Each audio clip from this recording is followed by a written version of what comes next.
नमस्ते बच्चों। आज हम बात करेंगे फोर्थ ग्रेड 2025 के डीवी से संबंधित आवश्यक सूचना यानी कि आपके डॉक्यूमेंट वेरिफिकेशन जो होगा उससे संबंधित आपको कौन कौन सी चीज़ों का ध्यान रखना पड़ेगा। या फिर आपको पता है कि स्क्रूटनी फॉर्म स्टार्ट हो चुके हैं 9 फरवरी से 23 फरवरी तक, तो उसमें भी आपको किन किन चीज़ों का ध्यान रखना पड़ेगा उसके ऊपर अपन अच्छे से बात करेंगे। एक बात मैं आपको और बता देती हूँ, बहुत सारे बच्चों के कमेंट आए कि मैम आप डॉक्यूमेंट वेरिफिकेशन में जो डॉक्यूमेंट चाहिए उससे संबंधित एक वीडियो बनाइए, तो मैंने इसमें पूरा अच्छे से बना दिया है। ऑलमोस्ट सभी वैकेंसी में यही डॉक्यूमेंट चाहिए और इसमें भी यही चाहिए। इसके बाहर आपको कुछ भी नहीं रखना है, क्योंकि बहुत सारे अपने क्या होता है कि एक इंसान ने कुछ अलग डॉक्यूमेंट ऐड कर दिया तो हम भी वही करेंगे, तो ये अपनी सबसे बड़ी गलती है। मैंने इसमें जो लिख रखा है सिर्फ और सिर्फ आपको वही डॉक्यूमेंट तैयार करने हैं, इसके बाहर आपको कुछ भी ऐड करने की ज़रूरत नहीं है। यानी कि मैंने इसके अंदर जो जो बताए हैं इसमें मैंने पूरा निचोड़ बता दिया है। इसके अलावा वहाँ पर आपकी जो डीवी टीम होगी वो कुछ भी नहीं मांगने वाली है, लेकिन ये डॉक्यूमेंट आपको कंप्लीट तैयार रखने हैं। और इसके ऊपर मैंने बहुत ही अच्छे तरीके से इसके अंदर सब कुछ लिख दिया है कि आपको किस किस डॉक्यूमेंट का ध्यान रखना पड़ेगा, किस किस के अंदर आपका एफिडेविट लगेगा और किस किस चीज़ें की आप गलती कर सकते हो।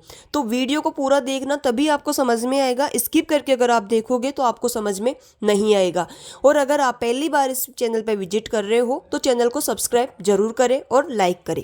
चलिए आगे अपन बात करते हैं महत्वपूर्ण बातें। आपको पता है सभी बच्चों को कि स्क्रूटनी फॉर्म स्टार्ट हो चुके हैं और डेट है 9 फरवरी से 23 फरवरी 2026 के बीच में। मैं आपको फिर बता रही हूँ, स्क्रूटनी फॉर्म आपको जल्दी से फिल कर देना है। ऑनलाइन जो होगा उसको आप जल्दी ही भर देना, क्योंकि कई बार साइट का इशू रहता है और लास्ट टाइम तक अपन उसमें नहीं कर सकते हैं। तो आप पहले ही अपना ये काम कंप्लीट रखना। और आपको ये भी पता है जैसे पटवारी वगैरह ये है, अभी तक इनको ज्वाइनिंग नहीं दी है, तो ये सभी लोग स्क्रूटनी फॉर्म भर रहे हैं, तो आप ध्यान रखें स्क्रूटनी फॉर्म टाइम से भरें। चलिए आगे बात करते हैं कि कौन कौन से डॉक्यूमेंट आपको तैयार रखने हैं। सबसे पहले आपको फोटोकॉपी के 2 सेट तैयार करने हैं, यानी कि 2 सेट फोटोकॉपी के रखने हैं। सबसे बात फर्स्ट सेट ओरिजिनल एफिडेविट, जिसने भी आप ओरिजिनल एफिडेविट, आपको पता है कौन कौन से एफिडेविट बनवाने हैं, और अगर नहीं पता है तो आप कमेंट में लिख दीजिएगा, मैं आपके लिए वो भी तैयार कर दूंगी। अगर आपको नहीं पता है कि कौन कौन से एफिडेविट अपने को बनवाने हैं तो आप कमेंट में लिखना, मैं आपके लिए कंप्लीट वो लिस्ट बना के भेज दूंगी कि आपको कौन कौन से एफिडेविट लगाने हैं।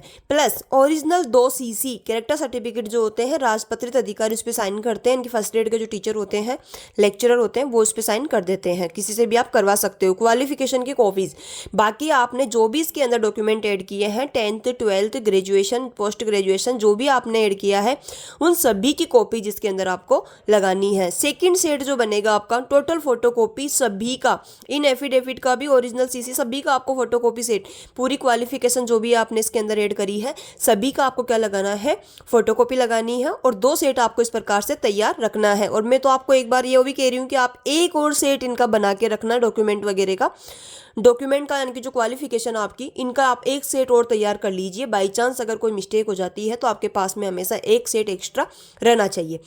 अब आगे अपने को ध्यान रखना है। ध्यान रखने की बातें स्टार्ट हो गई है। फादर नेम और मदर नेम में स्पेलिंग मिस्टेक या सरनेम मिस्टेक हो तो उसमें 50 रुपये के स्टाम्प पर शपथ पत्र बनवा लेना।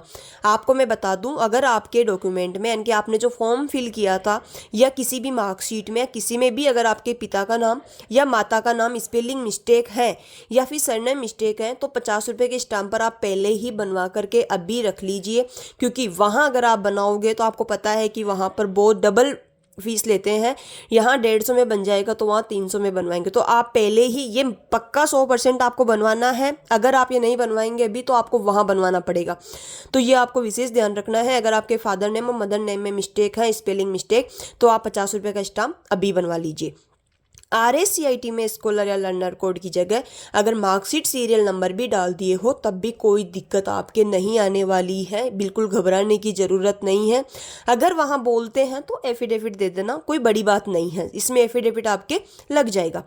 आपके आधार कार्ड और बाकी डॉक्यूमेंट में नाम सेम होना चाहिए। ये चीज़ आप ज़रूर देख लिए कि आप देख लीजिए कि आपके आधार कार्ड और जितने भी आपके 10th 12th ग्रेजुएशन सभी जो मार्कशीट या सभी डॉक्यूमेंट है उन सभी में आपका नाम सेम होना चाहिए। यानी कि आधार कार्ड में भी वही नाम होना चाहिए जो बाकी डॉक्यूमेंट के अंदर है। चलिए आगे बात करते हैं अपन ग्रेजुएशन डिग्री की बात करते हैं। अगर आपने 10th 12th उसमें ऐड किया है तो वहाँ तक की। लेकिन अगर आगे अपन ने ग्रेजुएशन कर रखे हो तो जिसके भी ग्रेजुएशन की डिग्री अभी तक आई नहीं है तो वो प्रोविजनल डिग्री और उसकी फ़ोटोकॉपी लगा दे। अगर आपके पास में अभी तक ग्रेजुएशन की डिग्री नहीं आई है तो आप उसके साथ में प्रोविजनल डिग्री और उसकी फ़ोटोकॉपी भी लगा सकते हो। अगर आ गई है तो तीनों ईयर की मार्कशीट प्लस डिग्री प्लस अंतिम संस्थान का सीसी कैरेक्टर सर्टिफिकेट, अगर आपने रेगुलर ग्रेजुएशन करी है तो उसका आपका सीसी भी चलेगा। यदि आप सिर्फ 12th तक की क्वालिफिकेशन लगाते हो तो 12th का ही सीसी लगाना पड़ेगा। अगर आपने इसमें 12th तक दिखाई है अपनी तो उसके अंदर आपको 12th जहाँ से आपने पास आउट हुई है, जहाँ से भी आप 12th पास करे हैं वहाँ का आपको कैरेक्टर सर्टिफिकेट लगाना पड़ेगा। आगे अपन बात करते हैं ओबीसी जाति प्रमाण पत्र आवेदन की अंतिम तिथि से 1 साल से ज़्यादा पुराना नहीं हो। यह आपको ध्यान रखना है। आपको पता है 4th ग्रेड की जो लास्ट आवेदन तिथि थी वो आपको पता होगा, तो उससे 1 साल ज़्यादा पुराना नहीं हो। अंतिम तिथि से 1 साल पुराना बिना एफिडेविट चल जाएगा। अगर आपका ओबीसी जाति प्रमाण पत्र 1 साल पुराना हो तो वो चल जाएगा आराम से अंतिम तिथि से। अगर 1 साल से ज़्यादा यानी कि 1 से 3 साल के बीच में हो तो 50 रुपये के स्टाम्प पर शपथ पत्र लगेगा। अगर आपको ओबीसी का जाति प्रमाण पत्र 1 से ज़्यादा साल के 3 साल तक के बीच में हो तो 50 रुपये का स्टाम्प पर आपको शपथ पत्र लगवाना पड़ेगा। और आगे मैंने नोट डाल के इसके अंदर ये भी मेंशन किया है, अगर दोनों ही नहीं है यानी कि आपके पास में 1 साल पुराना भी नहीं है और 3 साल तक का भी नहीं है, दोनों ही नहीं है, अभी लेटेस्ट अगर आपने बनाया हुआ है तब भी आपको स्टाम्प पर शपथ पत्र देना होगा। अगर आपने भी नया बनवाया है तो ये मत सोचना कि हमने तो अभी भी बनवाया है तो काहे का शपथ पत्र है, तो आपको तब भी आपके पास में 1 साल पुराना या 3 साल पुराना सब जाति प्रमाण पत्र नहीं है तो आपको क्या करना पड़ेगा, दोनों ही नहीं है अभी लेटेस्ट बनाया हुआ है तब भी आपको स्टाम्प पर शपथ पत्र देना होगा कि आवेदन से पहले भी मैं इसी कैटेगरी में था। जिस कैटेगरी का आप लाभ ले रहे हो उसी कैटेगरी का आपको मतलब लिख के देना पड़ेगा। अगर आपके पास में जाति प्रमाण पत्र नहीं है और आपने लेटेस्ट बनवाया है तो एफिडेविट जरूर लेके जाना, वहाँ पर आपसे मांगेंगे। क्योंकि मैंने जब फर्स्ट ग्रेड का डॉक्यूमेंट वेरिफिकेशन करवाया था तब मेरे पास में 3 साल से पुराना यानी कि जब मैं 3rd ग्रेड में लगी थी तब का ही जाति प्रमाण पत्र था। तो वहाँ पर यह हुआ था कि मेरे से एफिडेविट बनवा के लिया था कि आपने जब फॉर्म फिल किया था तब भी आप ओबीसी के अंदर नॉन क्रीमी में ही थे तो आप वो भर करके दो। तो मैंने इसमें मेरे पास नहीं था तो मैंने भी एफिडेविट बना करके दिया था। तो आपको ये बना के ले जाना है, ये गलती नहीं करनी है। और मैंने लेटेस्ट बनाया था तो लेटेस्ट अगर आप बनवाते हो तो आपको भी ये करना पड़ेगा, आपको एफिडेविट देना पड़ेगा। मूल निवास 10 साल तक पुराना भी आराम से आपके चल जाएगा। अगर आपके 10 साल तक पुराना, मेरा 6 साल 7 साल पुराना था आराम से चल गया था, तो आपके भी अगर मूल निवास 10 साल तक पुराना भी है तो भी आराम से चल जाएगा। इसकी आपको टेंशन लेने की ज़रूरत नहीं है। अगर आपका जिला, जैसे बहुत सारे नए जिले हो गए हैं, जिला चेंज हो गया तो भी आपका पहले जो जिला था पुराना वही उसी का आपका मूल निवास आराम से चल जाएगा। अगर पहले से गवर्नमेंट जॉब में हो तो उनको उस विभाग से एनओसी चाहिए होती है। अगर आप इससे पहले गवर्नमेंट, जैसे मैं लेक्चरर में आई थी उससे पहले मैं 3rd ग्रेड में थी तो मैं वहाँ से एनओसी लेके आई थी, तभी मेरा डॉक्यूमेंट वेरिफिकेशन हुआ था और ज्वाइनिंग के टाइम में मैंने फिर एनओसी ली थी। तो अगर पहले से गवर्नमेंट जॉब में हो तो उनको उस विभाग से एनओसी चाहिए होती है। अगर अभी एनओसी अगर आपको बाई चांस जैसे जल्दी में लेना है और नहीं मिल रही है तो आप एफिडेविट बना करके दे सकते हैं और ज्वाइनिंग के टाइम आपको वो एनओसी लेके ही जानी है। चलिए आगे बात करते हैं अपन। 10th और 12th की मार्कशीट दोनों साइड से प्रिंट लेनी है, आगे और पीछे दोनों तरफ से आपको वो लेना पड़ेगा क्योंकि उसमें सब जो पीछे वो रहता है तो आपको दोनों तरफ से मार्कशीट की प्रिंट निकालनी होगी।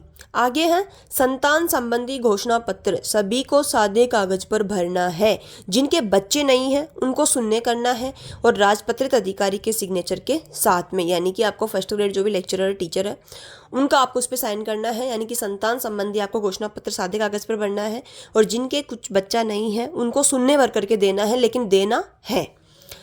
एडमिट कार्ड, ये स्पेशल ध्यान रखना, अपन कई बार गलती कर देते हैं। एडमिट कार्ड और एप्लीकेशन फॉर्म भी आपको साथ में लेके जाना है, भले ही वहाँ मांगे या नहीं मांगे। क्योंकि कई बार होता है ना कुछ डीवी, क्योंकि मेरे से मांग लिया था एप्लीकेशन फॉर्म, 1st ग्रेड का एप्लीकेशन फॉर्म मेरे से मांग लिए थे, एडमिट कार्ड भी ले लिए थे। तो आपको ये ध्यान रखना है कि एडमिट कार्ड और एप्लीकेशन फॉर्म भी साथ लेके जाना है। मैंने आपको पहले ही बताया था कि इस वीडियो के अंदर मतलब जो मैं बता रही हूँ आपको सिर्फ और सिर्फ वो लेना है, बाकी आपको दोबारा किसी का वीडियो देखने की ज़रूरत ही नहीं पड़ेगी, क्योंकि मैंने इसमें हर कुछ नहीं डाला है। जो आपको ज़रूरत है, जो आपसे वहाँ पर मांगा जाएगा, सिर्फ और सिर्फ मैंने वही डॉक्यूमेंट तैयार करे हैं, यानी कि वही उसी की लिस्ट बनाई है। इसके अलावा आपको कुछ भी देखने की ज़रूरत नहीं है। मैं फिर कह रही हूँ, सिर्फ इसको देखना है और इसके अकॉर्डिंग ही आपको काम करना है। और अगर आपको फिर भी कोई डाउट है तो आप ज़रूर कमेंट में लिख दीजिएगा, मैं आपका ज़रूर 100% जवाब दूंगी। तो एडमिट कार्ड और एप्लीकेशन फॉर्म भी आपको साथ में लेके जाना है, क्योंकि कभी होता है कुछ डीवी टीम भी मांग लेते हैं। चेक लिस्ट भी लेकर जानी है, जिसको सबसे ऊपर लगाना है। चेक लिस्ट का मतलब होता है जिसके अंदर आपको चेक लिस्ट में लिखना है कि कहाँ से कहाँ तक कौन सा डॉक्यूमेंट है, कहाँ से कहाँ तक पूरी लिस्ट आपको उसके ऊपर लगानी, सबसे ऊपर। अटेस्टेशन फॉर्म स्क्रूटनी के साथ जो ऑनलाइन आया है उस पर भी राजपत्रित अधिकारी के सिग्नेचर चाहिए, यानी कि जो आपने फॉर्म निकाला है ऑनलाइन भर के, उस पर भी राजपत्रित अधिकारी यानी कि लेक्चरर के साइन होने चाहिए। Attestation online plus offline pen से, आपको एक ऑफलाइन भी निकाल करके पेन से उसमें फिल करना है और दोनों फॉर्म साथ में लेके जाना है, ताकि आपके सामने कोई भी समस्या नहीं आए। आगे है, नोट लगा के लिख रही हूँ, पुलिस वेरिफिकेशन। कई बार होते हैं कुछ बच्चे जैसे फर्स्ट बार डॉक्यूमेंट वेरिफिकेशन करवा रहे हैं, उनको नहीं पता है तो पुलिस वेरिफिकेशन भी अभी बनवा लेते हैं, तो आपको वो बनवाने की बिल्कुल भी ज़रूरत नहीं है। जब आपका फाइनल सिलेक्शन हो जाएगा तब आपको पुलिस वेरिफिकेशन और स्वास्थ्य प्रमाण पत्र फाइनल सिलेक्शन होने के बाद ज्वाइनिंग टाइम बनवाना है, अभी नहीं। यानी कि दो चीज़ें ऐसी हैं जो आपको अभी नहीं बनवानी, एक तो पुलिस वेरिफिकेशन और एक स्वास्थ्य प्रमाण पत्र। ये सब क्या कब बनवाने हैं आपको? फाइनल सिलेक्शन होने के बाद। और स्क्रूटनी फॉर्म भरते समय कुछ एक्स्ट्रा ऑप्शन भी खुलेंगे आपके सामने, जैसे जिसमें रेड स्टार नहीं है, जैसे आय प्रमाण पत्र, स्वास्थ्य प्रमाण पत्र, 2.5 लाख आय प्रमाण पत्र, इन सभी को खाली छोड़ना है। यानी कि आप जब स्क्रूटनी फॉर्म भरोगे तो आपके सामने एक्स्ट्रा ऑप्शन खुलेंगे, तो इन ऑप्शन को आपको खाली छोड़ना है, इसमें कुछ भी फिल नहीं करना है। चलिए आगे बात करते हैं अपन। पिछले वाला पेज मैंने पहले बता दिया है, ये पहले एक पेज छूट गया था, तो इसकी भी अपन बात करते हैं। यानी कि है चीज़ें सेम वही, आपको ये चीज़ें जो मैंने इसमें लिखे हैं, चाहे क्रम इधर से उधर हो गया थोड़ा गलती से, लेकिन आपको ये चीज़ें ध्यान रखनी चाहिए।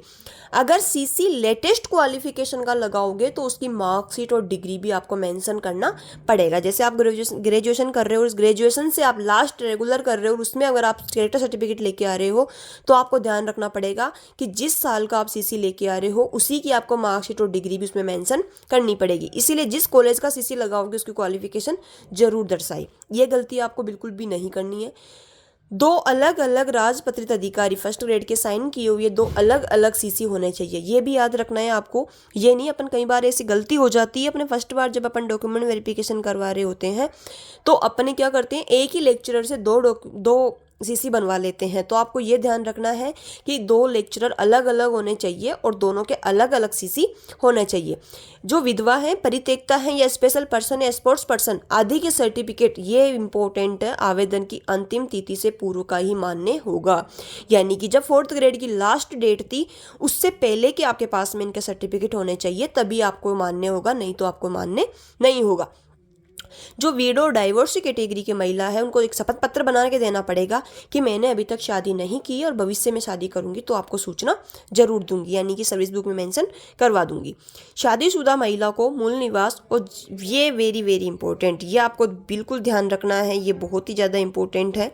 जो भी शादीशुदा महिलाएं हैं उनको मूल निवास और जाति प्रमाण पत्र अपने पिता के नाम से बनवाना है। यानी कि आपका जो मूल निवास और जाति प्रमाण पत्र है वो आपके पापा का नाम का ही होना चाहिए। EWS कैटेगरी में पति और पिता दोनों के चल जाएंगे। एक होता है पोस्टल ऑर्डर, पोस्ट ऑफिस में मिलता है, जो कि एक मनी ऑर्डर का प्रकार है और यह सचिव कर्मचारी चयन बोर्ड के नाम से भरना है। जो ऑनलाइन स्क्रूटनी से वंचित हो जाते हैं उनको ऑफलाइन भर कर भी देना होता है। अगर आप ऑनलाइन में नहीं भर पाते हो तो आप इसको ऑफलाइन बाद में जब डॉक्यूमेंट वेरिफिकेशन होंगे उस टाइम भी आप ले जा सकते हो। तो ये अपन ने पूरी बात कर ली है। इसके बाद में ये मैंने पहले बता दिया था लेकिन आपको फिर बता रही हूँ, वही 10th 12th की मार्कशीट दोनों साइड से प्रिंट, संतान संबंधी घोषणा पत्र सादे कागज पर, राजपत्रित अधिकारी के सिग्नेचर होने चाहिए। एडमिट कार्ड, एप्लीकेशन फॉर्म भी ले जाना है, ये मैंने बता दिया। चेक लिस्ट भी लेकर जानी है जिसको सबसे ऊपर लगाना है, ये बता दिया है। अटेस्टेशन फॉर्म स्क्रूटनी के साथ जो ऑनलाइन आया उस पर भी राष्ट्रपति का साइन होने चाहिए। और मैं आपको फिर कह रही हूँ, इनसे इसके अलावा आपको कुछ भी नहीं रखना है एक्स्ट्रा कागज। ये जो मैंने बता दिया ना, सिर्फ और सिर्फ आपको ये डॉक्यूमेंट तैयार करने हैं अभी से। ताकि आपकी कोई समस्या नहीं आए।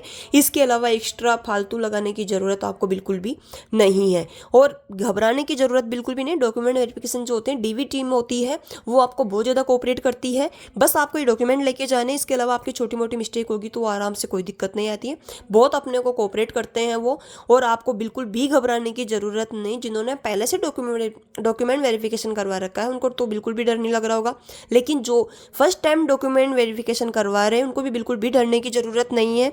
और फोटो वगैरह, आधार कार्ड वगैरह, पैन कार्ड, जो भी आपके डॉक्यूमेंट वो तो आपको रखना ही रखना है। वो मैंने इसमें बताया नहीं है, फिर बोल दो कि मैम आपने बताया नहीं है। तो 2-3 जो आपके हैं आधार कार्ड, 2 फोटो रख लेना। और स्क्रूटनी फॉर्म की अगर आपको नहीं पता है कि कैसे फिल करना है तो आप ज़रूर मुझे कमेंट में लिखना, मैं आपको एक स्क्रूटनी फॉर्म भर के बता दूंगी, तो आपको पूरा पता चल जाएगा कैसे कैसे आपको डॉक्यूमेंट उसमें ऐड करने हैं, वो भी मैं आपको बता दूंगी। और अगर आप पहली बार चैनल पे विजिट कर रहे हो तो चैनल को सब्सक्राइब जरूर करें। और अगर आप चाहते हैं कि मैं डिपार्टमेंट वाला भी पूरा वीडियो, हालांकि मैं तैयार कर रही हूँ, लेकिन अगर आप चाहते हो कि मैं उसमें पूरे डिपार्टमेंट का एनालिसिस करके आपको अच्छे से सब कुछ बता पाऊँ तो आप कमेंट में लिखना, मैं वो वीडियो भी मैं आपके लिए ज़रूर लेके आऊँगी। और अगर जानकारी सही लगे चैनल को सब्सक्राइब और लाइक जरूर करें। Thank you.